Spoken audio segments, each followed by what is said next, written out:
Everyone. Hello and welcome to Taking Liberties Season 5, Episode 15. I'm Lee. I'm in WA. I'm joined by number one thorn in the side of the ACT Roads Minister, Vikas. Hey! And we've also got Zeev joining us from Melbourne. G'day. Hello.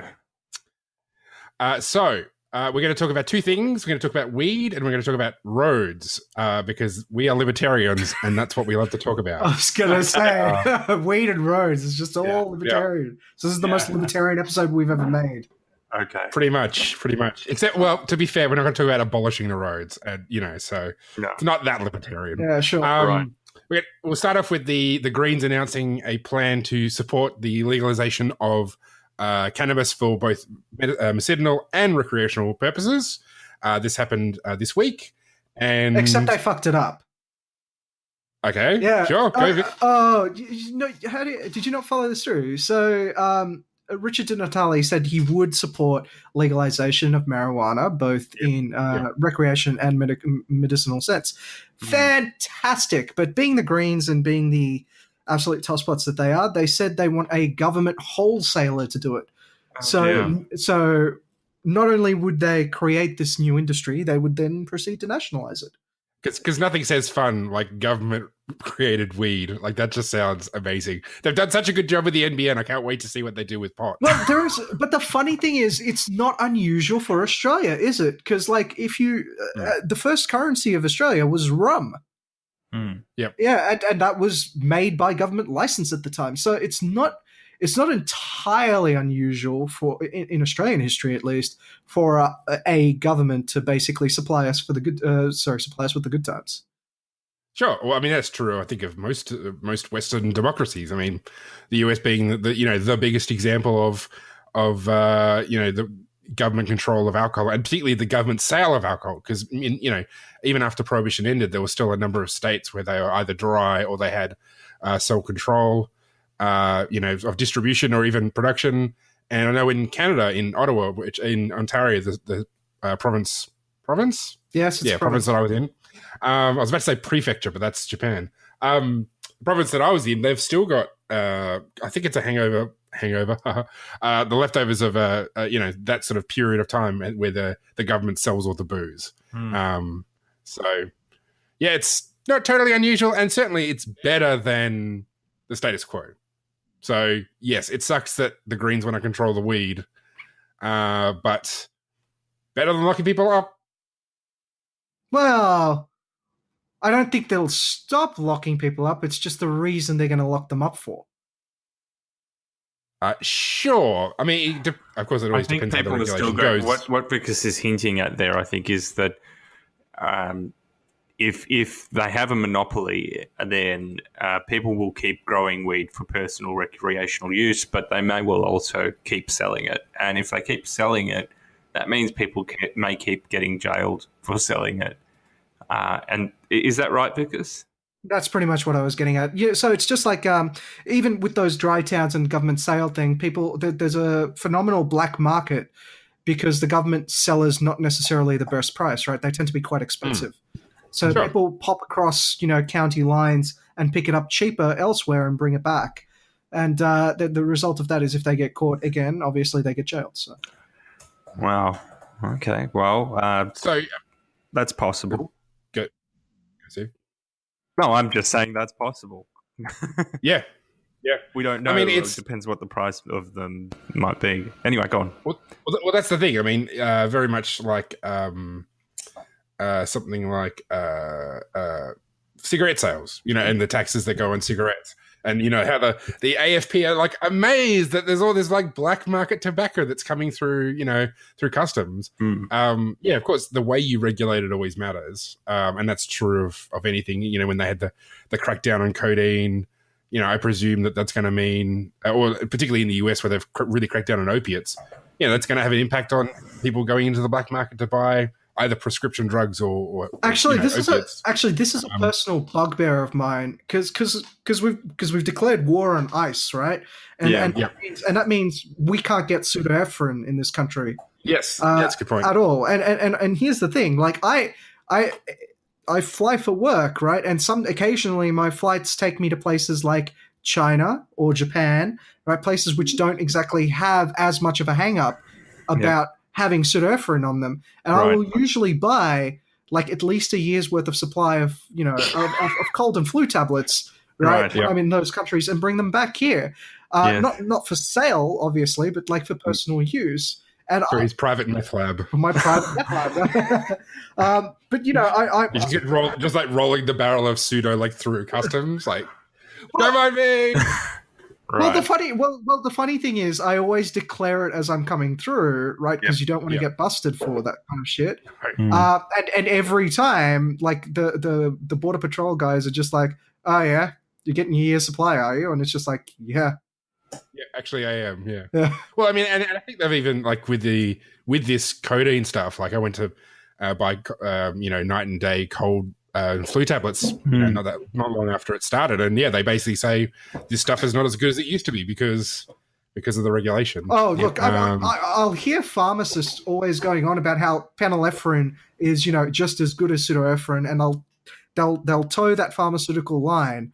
But guys, I mean, the research is in on that one, and there have been what is it now, 17 or 18 pieces of comprehensive research released through the CSIRO, which say it is indistinguishable from the placebo effect. I mean, that's not really good news for those who would say that prohibition needs to continue the way it's going in terms of, at least for over-the-counter pharmaceuticals. But that's kind of a bit of a diversion from the issue of cannabis legalization. I mean, I just have to wonder: is this going to be as good as it gets in terms of cannabis legalization in Australia? After all, the Greens have effectively now framed the issue as something that I suspect, for quote-unquote safety reasons, everyone who's smoked cannabis until today has, died of, horrific side effects. But once the government takes control, then it will be safe to produce it. I guess that's the, obviously I'm being sarcastic, but I guess that's the reasoning there in terms of why the government must produce cannabis. Is that going to be the extent of it in terms of Australia's political debate over cannabis legalisation? I mean, I think for me the main thing is the normalisation of it. So, I think when from what I understand of surveys, particularly of the US, I'm not sure aware if they do this sort of polling research in Australia, but when they survey opinions in America about people's support for just their attitudes towards marijuana use, it's incredible. There's incredible levels of support. Yep. And so I guess it's one of the benefits in going down this path is that it's going to be seen as just another thing. So right now, even the AMA, I mean, they came out and said, we don't support this because of, the potential mental health impacts, and obviously all your hardcore Law and Order types. Bernie Finn, I think, was somebody came out and said, marijuana is a gateway drug, and all this kind of stuff. Bernie Finn also said that that the drug dealers should be given the death penalty. Sure, but I mean, also, once this is legalized, marriage because the penis goes into the vagina. Yeah, well, I mean, I'm not saying I support Bernie Finn. I know. I'm just saying it's, he is symptomatic of a wider, conservative opposition to this kind of thing. Absolutely.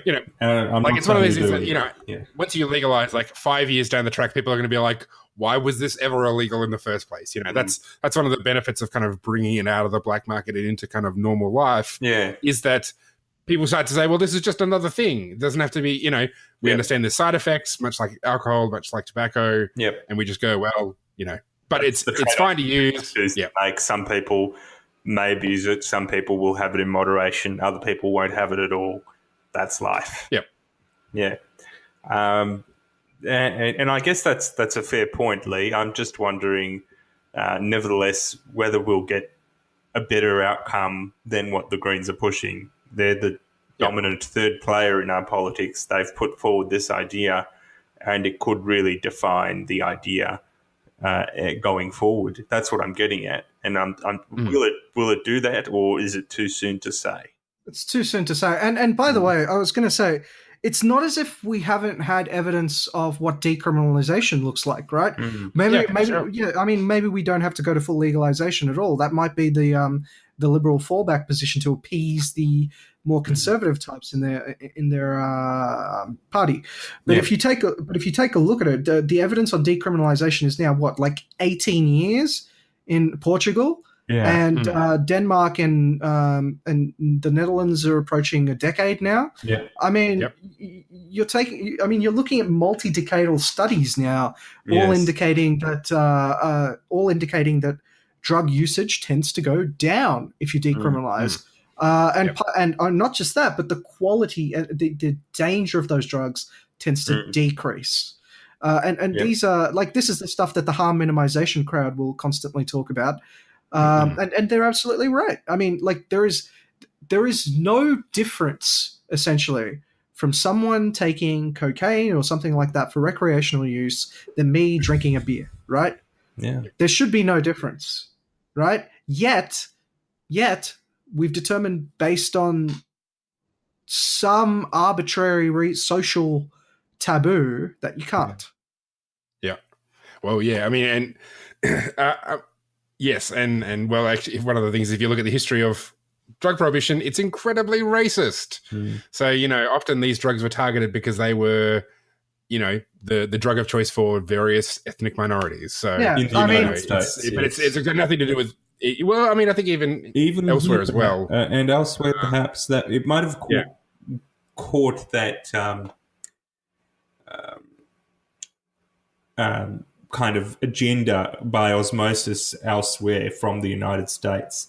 And what I would say to that as well is that one of the reasons drug use has gone down in these areas, apparently, is because drug use is ironically glorified in our media for as long as it remains illegal.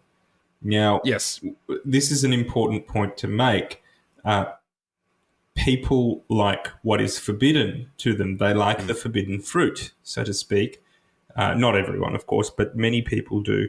And once you legalize a substance like cannabis, then that intoxicating aroma of the forbidden fruit goes away. In fact, you can see how you could frame cannabis as actually something quite boring.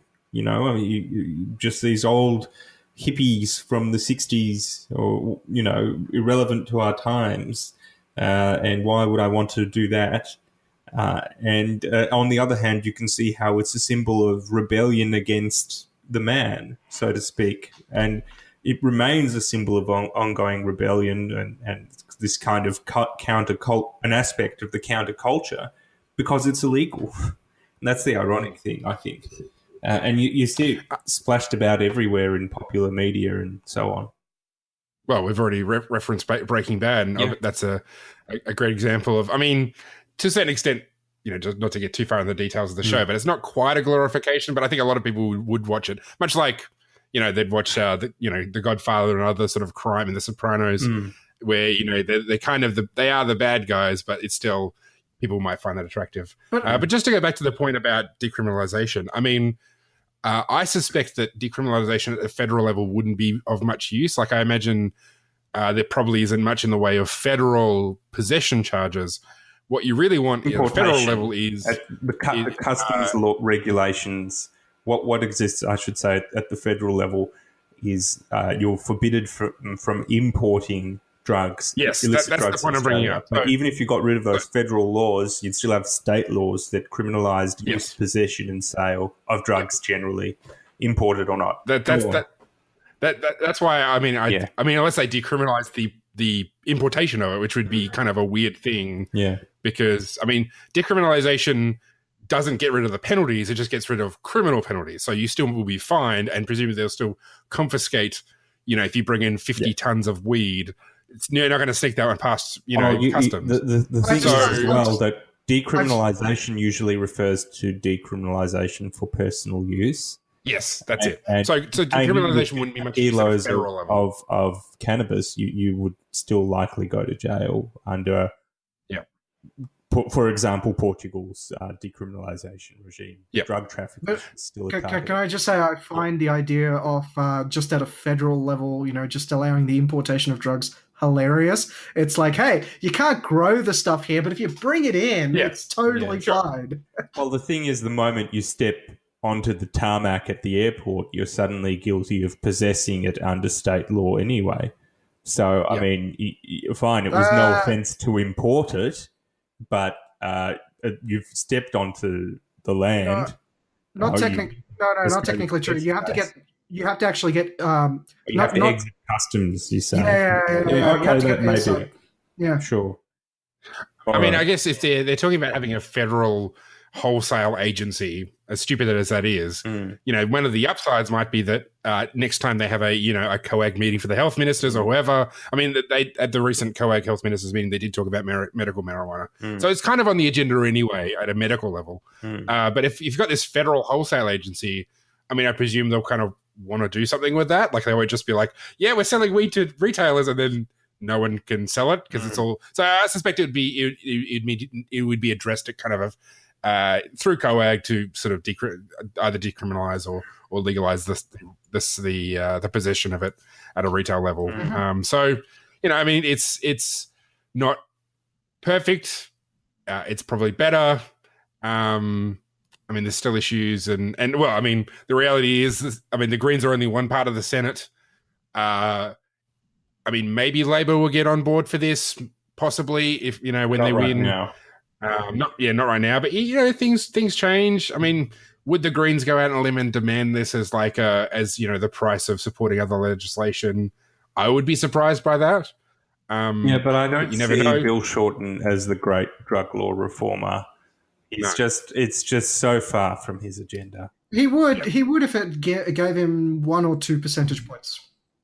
He really would. Like, let's look, to be perfectly honest. Bill Shorten is effectively the Australian Donald Trump. Well, that's a very, very, very long bow to draw. I mean, I certainly think he's about as shallow as Donald Trump. So yeah, but I mean, he will say anything to get himself elected. Yeah, that holds true of most politicians. So I'm not quite sure how that. No. There are levels to which people will say, like, there are things that they will say which they absolutely believe, and I've never seen anything from Bill Shorten as this is something this man believes. Yeah, I'm just not sure what he believes in at all, to be honest. But the contrast there, I think Trump does believe in some of the things he says. You're never quite sure exactly how much, but I think he does. I've been running under the assumption that he doesn't believe a word he says, because if he did, that's terrifying.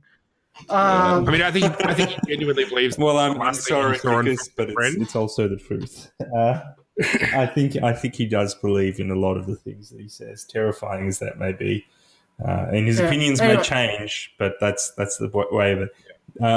Bill Shorten is much safer than Donald in a way, but he doesn't nukes for a start, so that's always a good thing when you've got someone feckless and doesn't believe in anything. No, not having nuclear weapons gives a lot more confidence that they're not going to end the world. He hasn't said let's make Australia.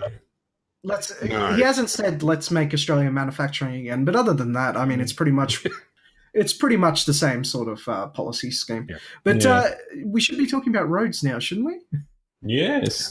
Sure. Yeah. Okay. Let's talk about roads. So our very own Steve has got an article that's just come out on the Spectator Australia, their blog. I'll put a link in the show notes. Zeev, why don't you give us an overview? I'll give you the title of the article. It's Cities Can Grow Without Gridlock. Basically, Lee, the article is about the congestion and housing affordability problem that we have in our major cities in Australia. So congestion costs everyone thousands of dollars a year. It isolates you from your family and your friends. I mean, if you live further apart, you see less of them. It's that simple. And also, you're living further apart because property prices are going up, which is increasing the congestion problem because it means your commute to work gets longer as you move further out because you can't afford to live closer to work. In a nutshell, all of that is happening because workplaces are too far from residents living in the outer suburbs. And basically, that creates this kind of funnel where everyone is using our major roads and trains to get into the inner suburbs and the city, the CBD, for work. And surprise, surprise, there's a lot of people going there. So my suggestion is to end the funnel, bring offices and residents together. People should live close by to work. How do we achieve that? 3 ways. Number one, planning laws need to be reformed. So planning laws are laws that tell people, look, you can only build a house here. You can't build an apartment here. You can't build an office here. Just residential suburban houses. And offices have to be more or less in the inner city unless they're small offices of, a minor dwelling or two, or a few shops at the main drag in the suburbs. So that's something that has to change. People should be living certainly in the inner city, should be allowed to construct very easily apartment buildings and offices that let them live side by side. And the same holds also in the outer suburbs. Planning rules prevent that from happening, and in the process, they're driving gridlock and congestion. It's literally tearing people apart. The next point I'm making is the next point I'm making is I have to scroll down to look at it. Yeah, the next point I'm making is look. The time we spend in traffic costs us a ton of money, individually and across the economy. Each of us probably spending a few $1,000s worth of our time in traffic, getting to and from work or to our friends and family or what have you every year. And across the economy, that probably works out to billions of dollars lost for businesses and everyone. That's an opportunity cost, though. Just keep in mind, yeah. Absolutely. Yeah. And what I'm saying is, look, we can either pay for the time we spend on the roads with money or with time. Let me rephrase. We can either pay for our commute with money or time and what I'm saying is, look, we all spend, hours stuck in traffic. There'd be much more smooth flow of traffic, so to speak, if we had charges for congested roads that we would pay to use. And those charges would depend on things like, are we going into the inner city? How many people are going at the same time as us? What time is it? Is it peak hour? Basically a congestion tax. Yeah, well, yeah. I'm not saying it's going to be a tax, actually. I'm not calling it a tax because I don't think it should be one. But yes, other countries have implemented congestion taxes. And they're very unsuccessful, but we'll go into that later. Yes. Well, that's the thing. Because they're taxes, they don't reflect market demand. And that's one of the problems. That's not actually why they fail. I'll get into that later. And it's also one, I suspect it's one reason. But I'm happy to go into that. Another reason, I think, is that congestion charges have to be part of a broader suite of reforms. What you'll find is that if you only implement one of these things, I suspect you'll still have congestion. You kind of need all of them bundled into one to get there, I suspect. Now, the next point is that infrastructure projects funded by the taxpayer, ironically, drive congestion because there's an opportunity cost to spending money on projects that often don't work. There's a lot of research on this. The Grattan Institute, of all places, has found that something like a quarter of all infrastructure projects blew their budget over the last 15 years. Yeah. And that's an incredible amount, and it's billions and billions of dollars on projects that often aren't cost effective and often don't cut congestion. So, what I'm suggesting is congestion charges set by private companies that aren't likely to spend money on are much less likely to at least deliberately spend money on